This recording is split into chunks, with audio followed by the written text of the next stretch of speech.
Hello students, myself Rakhi Mehti, Assistant Professor, Department of Chemistry, JDB Girls College, Kota. हमने last जो unit पढ़ी थी liquid state पढ़ी थी। लिक्विड स्टेट का आपका एक नेक्स्ट पार्ट है कोलाइडल स्टेट, कोलाइड अवस्था। ठीक है, आज हम उस चैप्टर की शुरुआत कर रहे हैं। सामान्यतः द्रव की 3 अवस्था ठोस, द्रव तथा गैस के बारे में जानकारी थी, लेकिन आपकी 19वीं शताब्दी थी, उसमें द्रव की एक नई अवस्था की जानकारी मिली जिसे हम बोलते हैं कोलाइडल स्टेट, कोलाइडल अवस्था।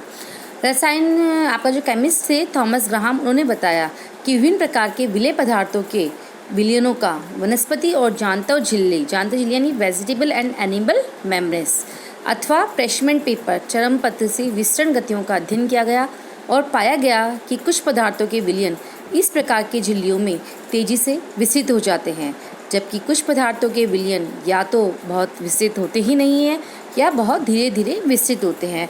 तो उनका जो विस्तरण होने की क्षमता होती है, उसके आधार पर ग्राहम ने पदार्थों को 2 भागों में विभाजित किया था। पहले होते हैं क्रिस्टलाइट्स और दूसरे होते हैं कोलाइड्स, कि जब विस्तृत हो रहे हैं या विस्तृत नहीं हो रहे हैं, उसके आधार पर उसे 2 कैटेगरी में डिवाइड किया, क्रिस्टलाइट्स एंड कोलाइड्स। क्रिस्टलाइट्स यानी क्रिस्टलाभ, कोलाइड होते हैं। क्रिस्टलाभ के बारे में हम पढ़ते हैं।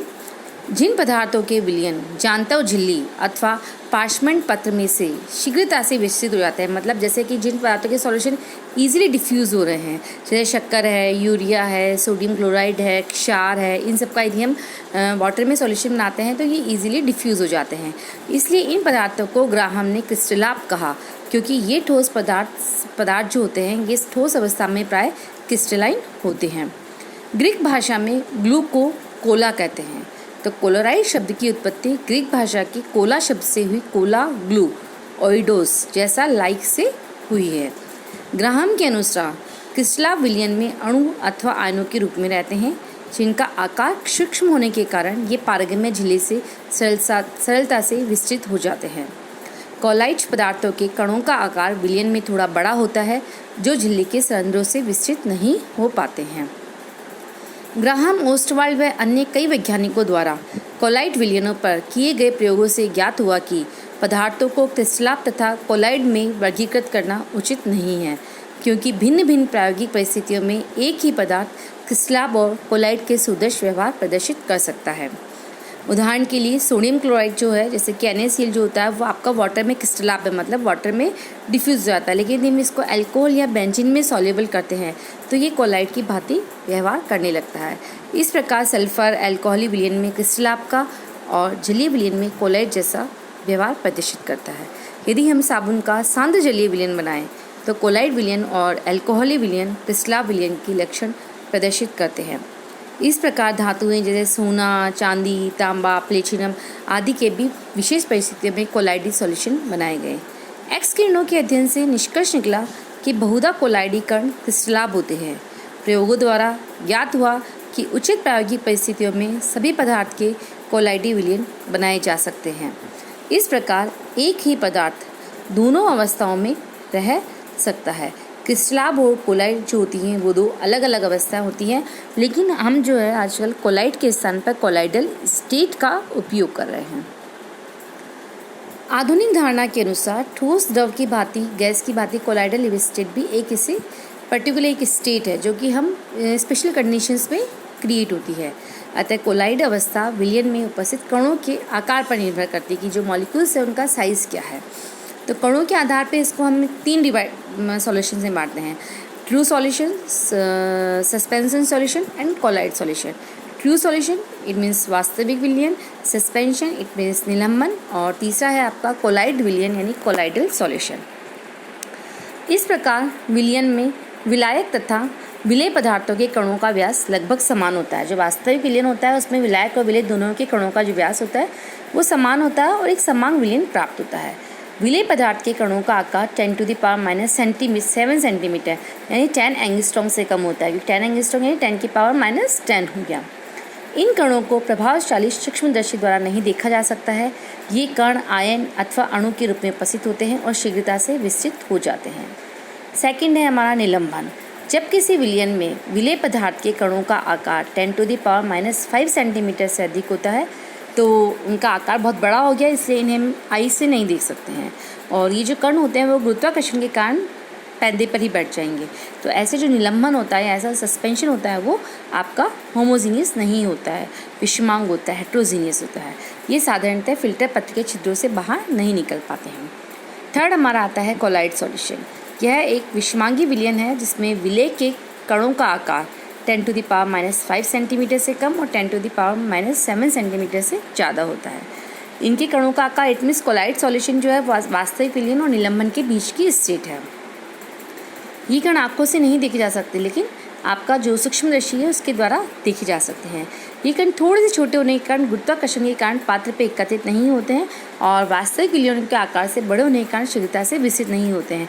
तो आप देख रहे हैं कि इसमें दोनों की प्रॉपर्टी आ रही है, वास्तविक विलयन की भी आ रही है और निलंबन की भी आ रही है। तो it means it is the medial stage between the true solution and the suspension. अब आपको ये डायग्राम क्लियर है। सस्पेंशन है तो उसमें आपको देख रहा है कि बहुत बड़े बड़े बड़े मॉलिक्यूल है। कोलाइड में थोड़ा सा इससे स्मॉल है और ट्रू इससे भी ज़्यादा होता है। कोलाइड्स के संबंध में आधुनिक धारणा क्या थी? कोलाइड धारणा के अनुसार कोलाइड पदार्थ की एक अवस्था है जो पदार्थ के कणों के आकार पर निर्भर करती है। कोलाइड अवस्था में पदार्थ के कणों का जो आकार होता है वो मैंने बताया 10⁻⁻7 सेंटीमीटर से 10⁻⁵ सेंटीमीटर की रेंज में होता है।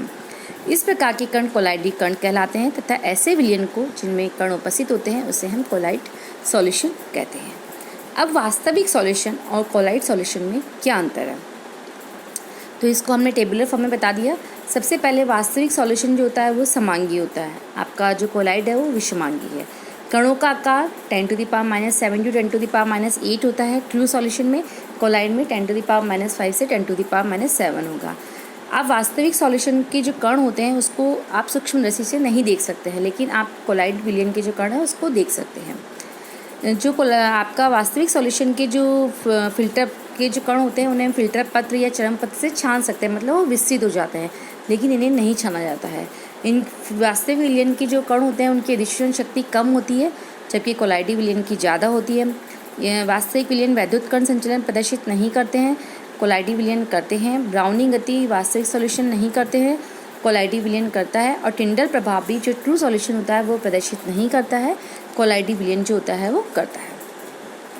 कोलाइडी विलयन के कणों का आकार और निलंबन के कणों का आकार घटाकर कोलाइडी विलयन बना जा सकते हैं। जैसे कि मैंने आपको स्टार्टिंग में बताया कि it is state between the true solution and the suspension. माध्यम में वितरित पदार्थ के कणों का आकार 10⁻⁷ सेंटीमीटर से 10⁻⁵ सेंटीमीटर की रेंज में होता है, तो उस सिस्टम को हम कोलाइडी सिस्टम कहते हैं। कोलाइडी सिस्टम में विलयन में दो प्रावस्थाओं के विषमांग मिश्रण होते हैं, जिसमें एक विलयशील पदार्थ के कणों के रूप में जिसे हम डिस्पर्स्ड फेज कहते हैं, और दूसरी प्रावस्था जिसमें विलायक के रहते हैं, जिसमें विलय के रहेंगे उसे तो हम डिस्पर्स्ड फेज कहेंगे, और जिसमें विलायक के फैले रहते हैं उसे हम डिस्पर्जन मीडियम कहते हैं। और ये एक हेट्रोजीनियस सिस्टम होता है, और जो कोलाइडी सिस्टम होता है उसको हम कोलाइडी डिस्पर्जन या कोलाइड भी कहते हैं। तो जो कोलाइडी सॉल्यूशन होता है वो मिलके बना होता है dispersed phase plus dispersion medium. उदाहरण के लिए सोने के कोलाइड विलयन में जो सोने के कण होते हैं वो तो परिक्षेपण प्रावस्था होती है, और जल होता है वो आपका परिक्षेपण मीडियम होता है। अब जैसे कि ये बहुत सारे एग्जाम्पल है, जैसे डिस्पर्स मीडियम आपका गैस है और आपने डिस्पर्जन मीडियम लिक्विड लिया है, तो जो कोलाइडी सिस्टम होगा वो होगा आपका फोम। जैसे कि आप देख रहे हैं शेविंग क्रीम, साबुन के झाग, इन सब के जो होते हैं आपके फोम आते हैं, ठीक है। अब यदि आपका डिस्पर्स्ड फेज जो है वो गैस है और आपने डिस्पर्जन मीडियम कौन सा लिया है, सॉलिड लिया है, तो आपका जो होगा वो सॉलिड फॉर्म होगा, जैसे झावा पत्थर, rubber, stearin, foam, bread, cork, cake, सूखे समुद्री झाग, ठीक है। यदि आपका डिस्पर्स्ड फेज लिक्विड है और डिस्पर्जन मीडियम गैस है तो उसे हम बोलेंगे द्रव एरोजोल, लिक्विड एरोजोल, जैसे बादल है, फॉग है, मिस्ट है, कीटनाशक दवा का छिड़काव है। यदि आपका डिस्पर्स्ड फेज भी लिक्विड है और डिस्पर्जन मीडियम भी लिक्विड है तो उसे कोलाइडी सिस्टम का नाम होता है पॉयज या इमल्शन। जैसे कि दूध है, तेल है, बालों की क्रीम है। तो ये जो होता है ना, ये आपके क्वेश्चंस पूछे जाते हैं कि आपको एक ऐसे कोलाइडी सिस्टम का नाम बताइए या एग्जांपल दीजिए इसमें डिस्पर्स मीडियम लिक्विड है और डिस्पर्स फेज भी लिक्विड है, या डिस्पर्स फेज गैस है, डिस्पर्जन मीडियम लिक्विड है। अब मान लीजिए कि आपने डिस्पर्स्ड फेज लिक्विड लिया और डिस्पर्जन मीडियम सॉलिड है, तो उसका एग्जांपल होगा जेल या ठोस पायस, जैसे जेली, पनीर, मक्खन, दही, बूट पॉलिश, मलहम। अब हम डिस्पर्स्ड फेज क्या ले रहे हैं, सॉलिड ले रहे हैं, और डिस्पर्जन मीडियम हमने क्या लिया, गैस लिया, तो उसका एग्जांपल हो गया ठोस एरोजोल, जैसे धुआं, धूल, आंधी, हवा में फायर। फिर उसके बाद में है डिस्पर्स्ड फेज जो कि आपका है सॉलिड, और डिस्पर्जन मीडियम है आपका द्रव, तो उसमें आ गया gold salt, ferric oxide salt, arsenic sulphide salt, paint, शाही, कीचड़, गोंद, स्टार्च। फिर है हमारा डिस्पर्स्ड फेज है सॉलिड, और डिस्पर्जन मीडियम है सॉलिड, दोनों सॉलिड हैं, तो आपका हो गया सॉलिड सॉल्ट, जैसे रूबी है, कांच है, मोती है, खनिज है, रत्न है, ओपेल है, मिश्र धातु। ओपेल मीन्स दूध या पत्थर। तो जैसे कि आप इस डायग्राम में देख रहे हैं कि मैंने आपको बताया कि जो सोने का कोलाइड विलयन में जो आपने सोने के कोलाइड कर लिए वो तो परिक्षेपित प्रावस्था यानी डिस्पर्स्ड फेज है, और जो वाटर है वो क्या है आपका डिस्पर्जन मीडियम है। तो आपको यहाँ पे डायग्राम से क्लियर है। तो आपका जो डिस्पर्स्ड फेज होता है उसमें ठोस के कणों के अतिरिक्त गैस या द्रव के कण भी हो सकते हैं, और इस प्रकार जो डिस्पर्जन मीडियम होता है उसमें हम ठोस, द्रव या गैस कुछ भी ले सकते हैं।